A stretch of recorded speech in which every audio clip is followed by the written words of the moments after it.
In this guide, I will be showing you guys how to fix Safari cannot open the page because the address is invalid. Let's get started. First, launch your Settings app. Now navigate to the option General. Scroll down. You'll find the option of VPN and Device Management. Click on that.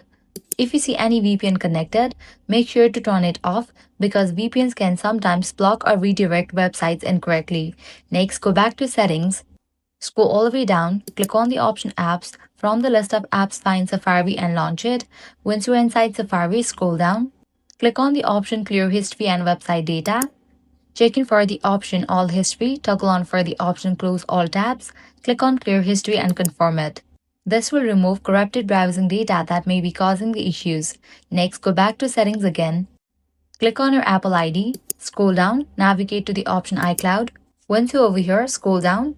You'll find the option of Private Relay under iCloud Plus. If it's turned on, switch it off as it can sometimes interfere with website loading. After that, go back, go to General, scroll down, click on the option Transfer or Reset iPhone.